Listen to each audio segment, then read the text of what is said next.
Well, good evening, wrestling fans, and we are live. You are watching I guess it's the Lone Bros Wrestling Show. Normally it's the Two Bros Wrestling Show, but as you may notice, we do not have Doug this evening. I know that's happened a couple of times here lately. I tried to warn him he was too close to that school, but unfortunately he has once again violated his parole. So hopefully we can get things resolved and bring him back next week. But if you're watching now and watching the Lone Bro reviewing Clash of Champions, that is what we're doing tonight, is Clash of Champions 2020. Hopefully you watched, and if you didn't watch, I'm going to give a spoiler-free review here, just so that you know whether or not it's worth investing 3 hours of your time. And then following that, we're going to go and talk match by match, give a review of the overall event, and hopefully if you did tune in, I want to hear what you think and what you thought of the individual matches, and were you surprised by anything or not? I guess for me, as far as just an overall review, if you're looking to see whether or not you should tune into this, it's probably worth noting that WWE is coming off two really strong pay-per-views in my opinion. I thought that Payback and Payback in SummerSlam back in August both exceeded expectations, and this did not. Clash of the Champions in my mind was not as strong a show as either of those. But even if you didn't compare it to where they had raised the bar last month, I'd say that this is definitely one of those pay-per-view events that you're probably better off just skimming if you only have a little bit of time. I actually would give this pay-per-view probably a thumbs down if it wasn't for the fact that it legitimately contains a match of the year contender, as well as it furthered a story that I think is probably the best going in WWE right now. So I give it a thumbs in the middle overall. And so if you are going to review anything with this pay-per-view, I say you watch the opening contest for the action, you watch the main event for the story, and other than that, this is a completely skippable pay-per-view. So that is your spoiler-free review. Now let's talk specifics about these matches that took place tonight on Clash of Champions. The show started, the pre-show, I guess we should go to first, started with the SmackDown Championship tag team titles being defended, and it was Cesaro and Nakamura, your champs, winning in their contest over Lucha House Party, which was Dorado and Sin Cara tonight. It was fast-paced. Obviously, this is the pre-show match. It's to get you to watch the main show. These tend to be skippable. This one was on the upper end of what you can expect, I think, from a pre-show match. It was never slow. It's good action. What you would expect, considering the four men and the talent involved, and no real surprises. Not really a loss if you don't see it, but don't go out of your way. But if you do catch it, I think it's an enjoyable enough of a contest. Let's get to the main card, though. That is the card that I said you should watch the beginning and the very end, if nothing else. And let's start with match number one on the main pay-per-view itself. This was the Intercontinental title match. It was the ladder match where you had a dispute on to who the legitimate champion was. You have the actual champion, Jeff Hardy, defending against AJ Styles, the former champ who claims that he had been cheated out of the belt. And then Sami Zayn, the wild card, who had last held that title around the time of WrestleMania and left the company during the height of the COVID scare, and took some time off and came back claiming he never lost the belt, which is true, and a great story that the Weasley Zayn is playing to perfection. I know in our broadcast last week, Doug and I disagreed on this one when I'm trying to make predictions. In fact, this was the only match that Doug and I called differently. And I'm happy to say, and not just because he's not here to defend himself, but Doug, once again, you are wrong. You don't know what you're talking about. No. Sami Zayn won this, and I actually was a little surprised, even though I called it. I thought I was, honestly, I thought I was talking more with my heart as far as what I'd like to see happen as opposed to what I thought would happen. In fact, on Friday Night SmackDown this past week, I was watching, and they basically gave this match away. They didn't, of course, it wasn't a ladder match, but it was the three of them, not for the title. And when they were doing that on the free version of WWE Universe Television, I thought, okay, This kind of undercuts what's going to happen Sunday. And then they let Zayn win that match. And so as soon as he won on Friday night, I thought, well, there's no way in the world that gives away the ending now that he's not going to win like I had hoped. I am pleasantly surprised to say that Sami Zayn is indeed your new Intercontinental Champion. And much like I had asked for last week when fantasy booking it, it went down pretty much the way that I had hoped it would, where the Weasel manages to find the sneakiest way possible to use the other two men against each other to come out on top. I said beforehand that you need to see the opening contest because it is a legit match of the year contender. This was definitely that. I thought at first it started, like they were pacing for a longer match. It looked like they were, trying their best not to take too many chances, which I can appreciate, particularly with Jeff Hardy, who has taken a lot of bumps. In fact, in my notes here, I said that it was, good that the heavy lifting as far as the big bumps go was happening with Sami Zayn. I know Doug and I, particularly Doug, noted last week that we really hoped that Jeff wouldn't get involved with any craziness because of his history, and certainly a man of his pedigree and what he's done through the years in these type of matches. He doesn't need to be taking these kind of bumps at his age, and he deserves letting someone else take those bumps for him. That I had to scratch that note though, because as the match wore on, it went from a really solid ladder match to next level ladder match. There was a very tough exploder suplex that AJ Styles took through the ladder. There was a really stiff-looking haluva kick that Sami gave Jeff Hardy that sent him over the barricade into the virtual WWE universe, as it were. There was a ladder that AJ tried to block with his elbow, and it looked like legitimately like he hurt himself on that. The brutalness for Jeff Hardy started when there was a spot that I don't know if it failed or what, but it's a typical ladder spot where at first where you have someone getting close to those belts, Jeff Hardy's getting close, and then the ladder starts to be tipped over on him. And I think what the spot was supposed to be is that Hardy, showing his cat-like reflexes, was going to climb over the top of the ladder as it was being tilted over and come down on the other side. And that is sort of what happened. He got over the top of the ladder and he was laying prone with his belly down on the ladder as it began to tip over. I think it was supposed to catch on the turnbuckle and in the corner, and who knows what was planned for that spot afterwards. Instead, the ladder didn't steady itself as it came down, so Jeff Hardy is laying pretty much head facing down at first, and then as it tips, he's almost parallel to the mat, but instead of catching in the corner, he continued to tumble to the outside of the ring. I don't believe that's what they have planned. Whatever they had planned, though, could not have looked more brutal than what ended up happening. And sometimes I think in these kind of ladder matches and these sort of contests, sometimes it's just the making it look as real as possible is what I think brings out the most excitement in these kind of contests. And this is one of those kind of contests where even when things don't go exactly as you plan, in a real fight, things aren't going to go exactly as you plan. So that spot, it may have been botched, it may have been planned. Either way, it looked legitimately like something that could happen in that kind of situation, and it looked brutal. And that wasn't the last of the Hardy bumps that perhaps he should not have been taking, that were maybe a little irresponsible. He did do a swanton off a very large ladder on the outside, threw Sami Zayn on, who was positioned prone on another ladder that was laid across the ring apron and the announce desk. That was a hard-hitting bump.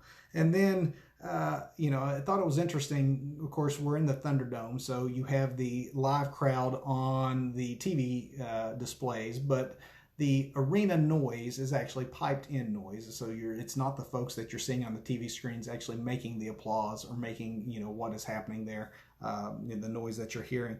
However, kudos to the sound crew because they queued up a "This is awesome" chant that sounded legit. It didn't sound canned, and it was timed. You couldn't have timed it more perfectly at the spot they put it into the match when the action really warranted that type of reaction, and would have been getting it had that been taking place in front of a real, legit live crowd. Towards the end of the match, the very finish, it's also worth noting this a bit of brutality. But what occurred was that Sami brought out a couple of pair of handcuffs and managed to use the handcuffs against his two opponents. Hardy in particular got the worst end of this deal because Sami Zayn took the handcuff, put one end of the handcuffs through the ear hole that Hardy has for the gauge, the earring that he puts in both of his ears, is so large that Sami was able to get the handcuff through his ear and then put the other end of the handcuffs to a ladder. So essentially, the end of the match, Jeff Hardy was incapacitated because he was handcuffed by his ear to a ladder, and it looked, I'm sure it wasn't painful, but it looked extremely, like it was hard to watch almost. And then Sami went into the ring and took AJ and was going to handcuff him to a ladder, and instead got handcuffed to AJ himself. AJ then proceeded to beat the crap out of him. This is when I thought AJ was probably going to be on his way to winning this contest. Instead, what happened was Sami, as they climbed up towards the top of the ladder, handcuffed together, Sami had the keys on him and was able to unhook himself, handcuff AJ, and then climb the rest of the way and grab the belts. It was a very creative finish, and it was a very brutal contest, and definitely the match of the night without question. Next, it was on the show, and it was probably a tough spot for this match to follow such a contest like that opening three-way. But the Raw Women's title was next when you had Asuka, the champion, defending against Zelina Vega. As Doug and I have talked on here many times, we're really high on Zelina Vega. Without a doubt, I think most of the WWE universe recognizes that her mic skills are next level. Her facial reactions also next level. What a lot of the members of the WWE universe may not yet know is that she is very solid in the ring. And this contest did show that. There was some great chain wrestling, some great mat wrestling. I don't think, though, I think that it was probably undercut a little bit by the fact that even though we know Zelina has it in her, I don't think that to the general audience watching on TV and on pay-per-view, they recognize her yet as being to the level of a title contender. So it was probably a little rushed to have her in that position to begin with. So it may be good that they kept this match rather quick, but what was there really just left the taste for what is possible. I give this like a B-level match. It was certainly strong. It just wasn't long enough and didn't go into that next gear. But hopefully this is not the last time that you see Zelina in a situation where she's challenging for the belt. Hopefully this is just the start of a run for her. At this point, I'll probably point out too that one of the reasons I gave this pay-per-view in general a thumbs in the middle, trending down. Two of the matches that Doug and I predicted actually did not end up occurring. And that was late minute scratches to the other women's matches. I thought it was good to mention that here since we just talked about the Raw women's match. But the SmackDown women's match that was originally scheduled didn't end up taking place because Nikki Cross was said to not be cleared to compete. They did not give any reasons as to why. So I'll get back to the SmackDown women's championship later because we do see Bayley later on in the pay-per-view.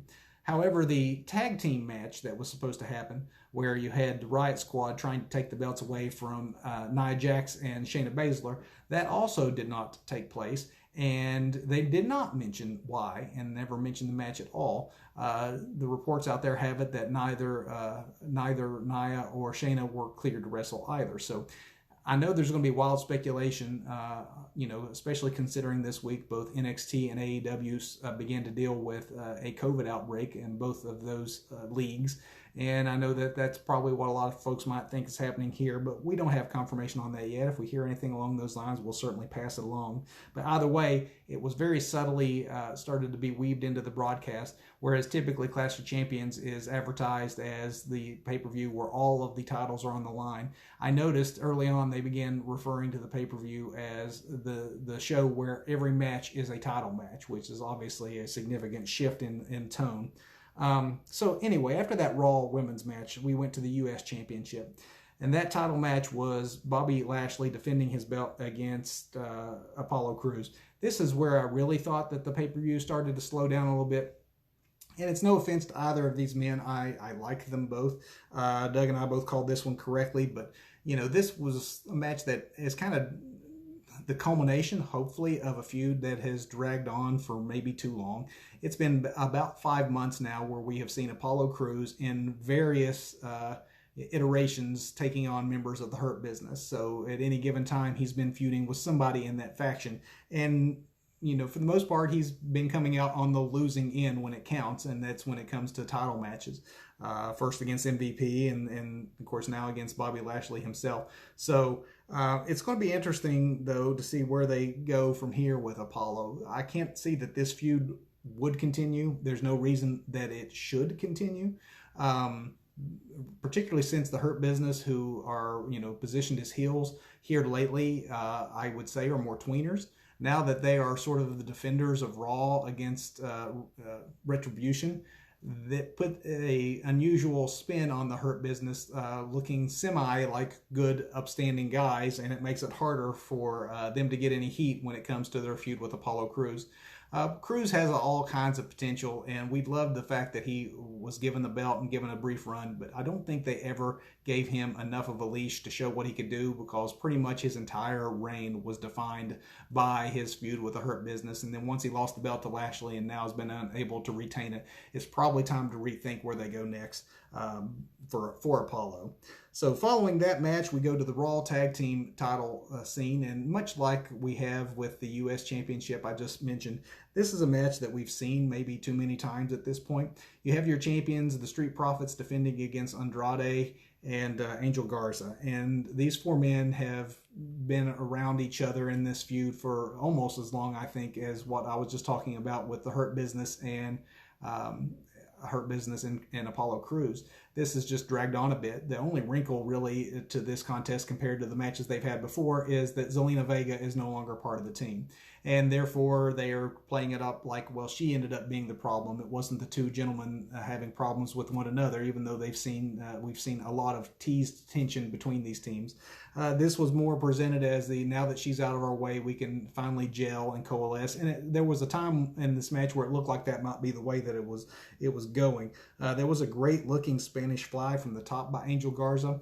Unfortunately, this may have been the move where he hurt himself. He legitimately looked injured, came up grabbing the lower part of his leg. The referee quickly gave the X sign that you have for injury. Of course, nowadays they try to work the viewer, and sometimes they'll throw that into a storyline. But this looked legit, because not only did he crawl out of the ring and tag out real fast, if you were real quick and looking there at your screen, you could see the ringside personnel, medical personnel rushing to check on him to see what was going on. And then another reason why I believe that this is a legit injury is because it very quickly went into a finish. And the finish also hurt the match, which wasn't really setting the world on fire to begin with. But what you had Andrade down and pinned, and he kicked out legitimately at 2. And the announce crew rightly called that he had kicked out at 2, but yet the referee, I guess, eager to go ahead and end the match because of injury, counted to 3 anyway and called for the bell, and it just left kind of a sour end to the match.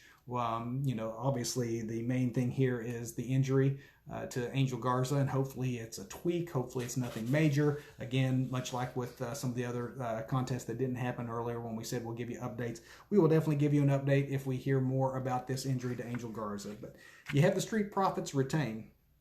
And then next, I told you that even though the advertised match between Bayley and Nikki Cross did not take place, did not mean that we did not have a SmackDown Women's Championship match.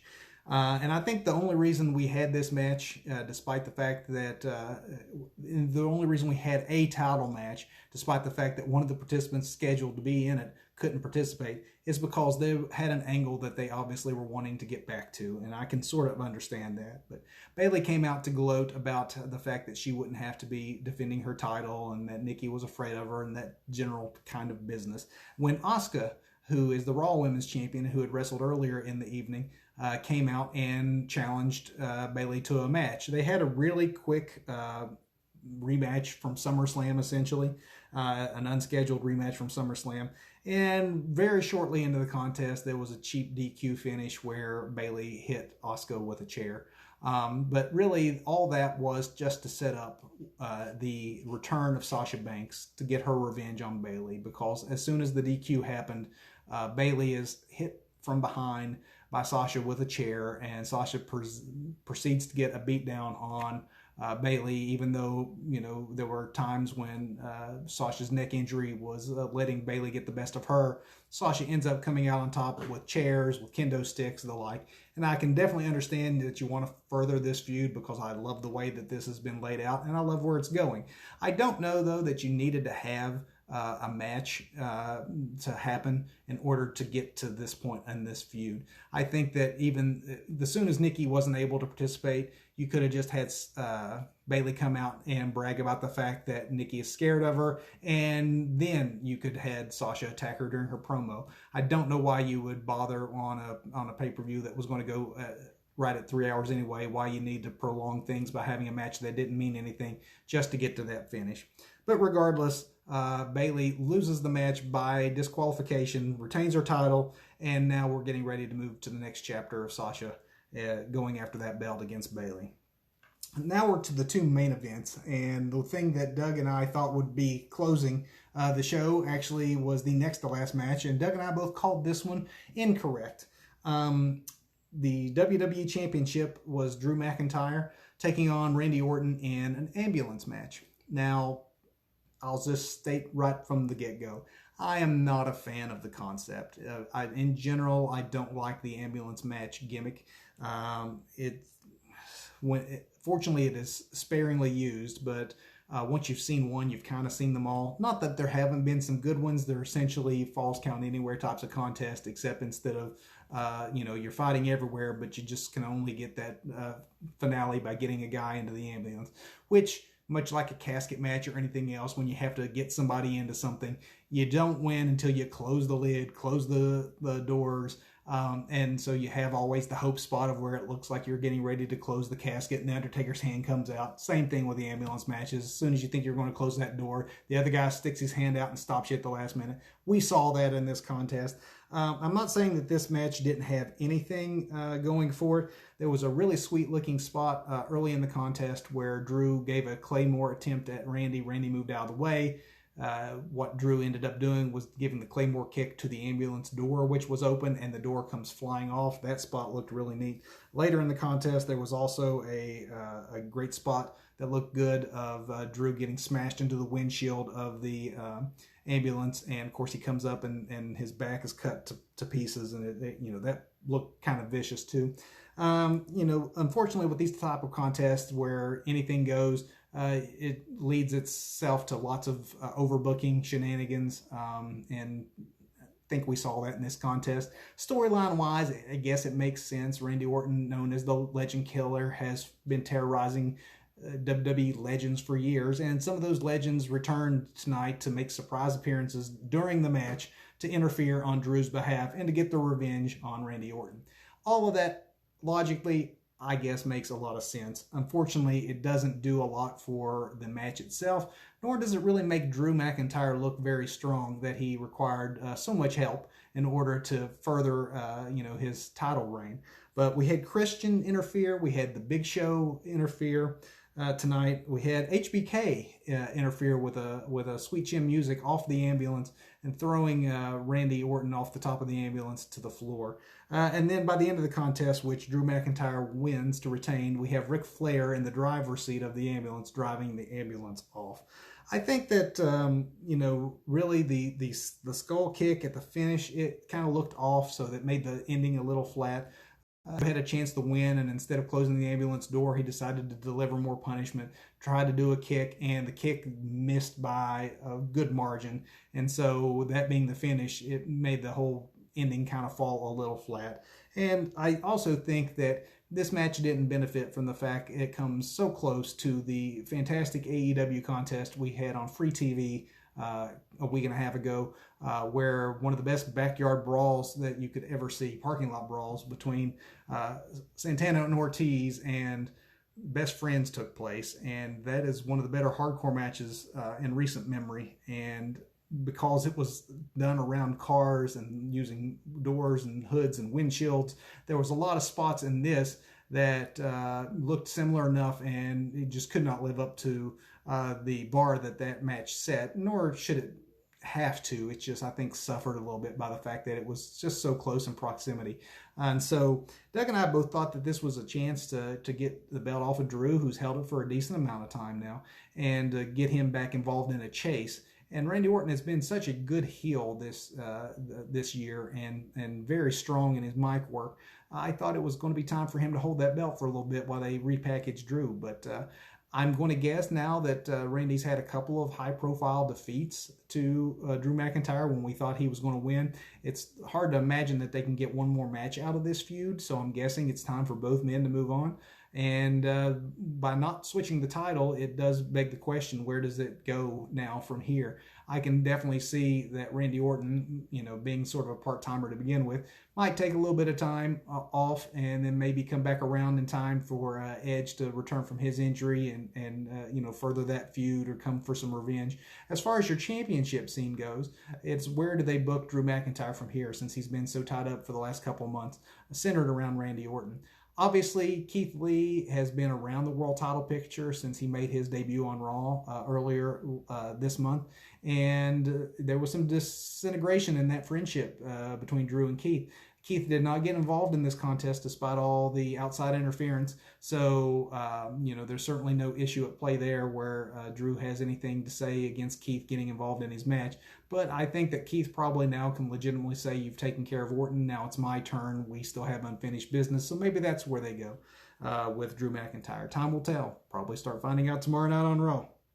And then we're going to go to the main event at this point. And I know at the beginning I said if you watch two things, you watch the opening match for the action, you watch the last match for the storytelling. So I don't know that there has been an easier pay-per-view match to predict in recent memory than the Universal title match that headlined this show.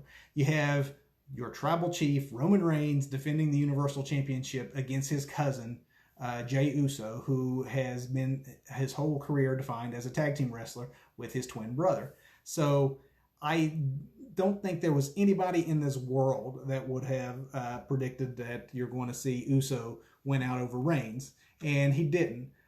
Typically, if a match is that predictable, I wouldn't want to see it as the final contest. I would want a little bit of intrigue in my main event. But the story they've told for this has been so strong, it actually made me completely fine for the way they booked this and the way that they saved it for the very end, because I think it's probably some of the best storytelling that WWE has done in some time. The only thing I think would have maybe been better has had they given Jey an opportunity to more define himself as a singles wrestler, so that maybe there was a little more of intrigue of could he, maybe, Dark Horse come through, instead of us all knowing that there was no way in the world that there was going to be a title change in this main event. Despite that one small flaw, everything about this was played out to perfection. You had the Samoan issue, the family history angle. You just basically had the story that wrote itself with all the footage they had of these men together as children and the competitiveness they've carried their whole lives. It was a great story that they were able to tell, even though we all knew that Roman Reigns was going to come in and destroy Jey Uso. And I will say that the announce team did a great job, particularly at the start of this match, to not give any false hope. Or a lot of times these announcers will play it up like everyone has an equal shot, and then they didn't at all pretend that Uso had a really big chance at winning this contest. They did a good job of painting him as an underdog, as this whole thing being a Cinderella story. I think it was Corey Graves who may have said something along the lines of that the only man who thinks that he can win this contest in this entire world is probably Jey Uso himself. So they set it up right from the beginning that, yes, we all know that there's no real chance that Roman Reigns is going to lose tonight. But then from there, it was up to the two men in the ring to make you compelled enough to enjoy the story, even if you knew where it was going. And they definitely did that. The match itself was not going to be a 5-star contest. It became a little methodical at times, but it was some great verbalization on the part of both Jimmy and I'm sorry, both Jay and Roman Reigns, as well as Paul Heyman at ringside. Yeah, you know, with the Thunderdome not having a real crowd there, they were able to bring the sound levels down enough that you could hear everything all three were saying. You got Jay in there refusing to give up. You got Reigns getting more and more cocky, telling him that, you know, you need to bow down to me, accept me as your leader. You know, I'm doing this for the family. Just some great heel work. The longer the match went on, the madder that Roman Reigns got when Jay wouldn't just lay down and give up and do it for the family and tell me that I'm the head of the family. And he got up in the referee's face and got onto the referee that this is family business, stay out of it. I'm going to, knock you out, and just he went full heel. I think last week Doug said that we're probably going to see Roman kill poor Jey Uso, and that's not exactly the way it was started out, because it was definitely a methodical, I'm going to knock you down and I'm just going to trash talk you while you're down. It was slow paced. It still was excellent, though, once you saw the totality of where they were going with it, because by the end, the madder he got, the more violent he got. It ends up when you have Jimmy Uso, who's rehabbing from a severe knee injury and a surgery, come down to the ring to throw in the towel to save his brother, because Roman Reigns, instead of going for the pin when he could, that's when the match really got next level good. That he went from that tweener, okay, he's arrogant, but he's still being Roman Reigns, to just flat out, okay, now he's just a total bad guy, because he could pin his own cousin here and he won't do it. He would rather inflict more pain and punishment because he's not getting him to bow down to him. And you have Jimmy here trying to save his brother, and Jay begging his brother, don't throw in the towel, don't do it, don't do it. And so that verbalization between the twins was also just next level great. Eventually, though, of course, you have the outcome as you would expect it. Roman finally gives him one more spear, and Jimmy can't see anymore. He throws in the towel. That's the end of the contest. Maybe there's another angle they can get out of this, a little more couple weeks of juice. Probably not for a pay-per-view main event. Probably more just some things on TV to further the character of Roman Reigns as a heel, destroying his family, tearing his family apart, because,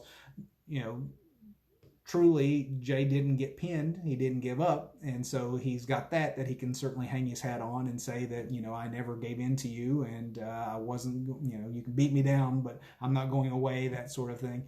We'll see where they go from here, but they definitely use this opportunity to squash the Usos like bugs, and to show that Roman Reigns is heartless when it comes to the new character and his Universal title reign. Because if he would do that to his very own cousin, imagine what he's going to do to anyone else. And I guess that is the big question. Who is that anyone else?